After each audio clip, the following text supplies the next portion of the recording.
We're going to look at solving simple logarithmic equations and logarithmic expressions, or inequalities. Sorry about that. So, log base 5 of x equals log base 5 of 7.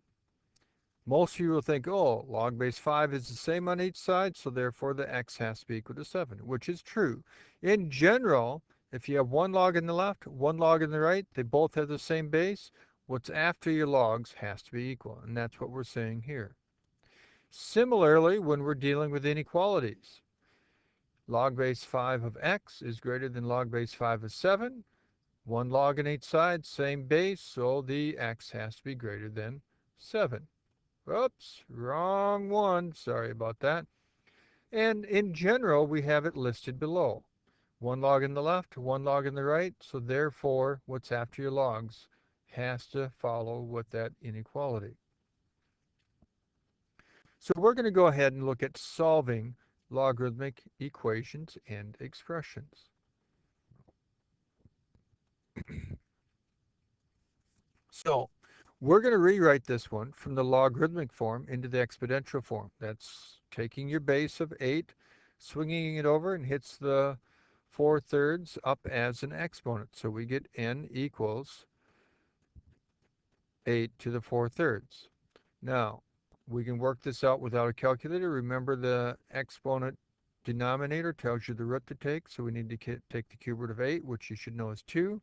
Still have to raise it to the 4th power, which is 16. Same idea over here. We'll write this in exponential form. So we're going to go our base of 27 raised to our fractional exponent over there of 2/3. Remember, that tells you to take the cube root of 27, which is 3, and then you still have to square it, and you get 9.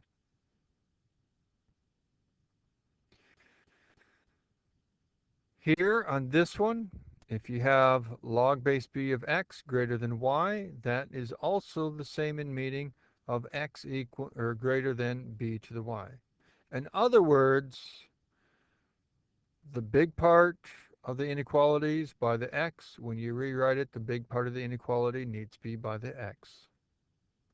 So when we solve this one here, we're going to take our 6 and swing it over, putting it in exponential form.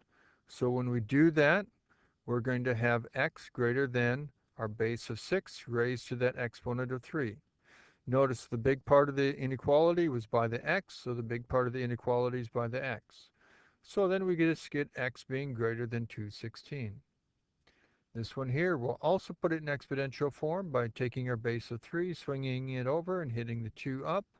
So we'll get x is less than 3 to the 2nd power. Now, notice up here, the pointy part was by the x, so we needed to have the pointy part by the x here. So we get x to be less than 9. But remember, when we started out with logarithms, we said whatever's after your log has to be positive. We didn't have to be concerned about that over here because we were looking at numbers that were only larger than 216. Well, any number larger than 216 is positive. Here, we're saying we're looking at numbers that are less than 9. But if I try any number less than 9, I have some negatives that are less than 9. So remember, whatever's after the log has to be positive. Whatever's after a log is x has to be greater than 0 by the definition of our logarithm.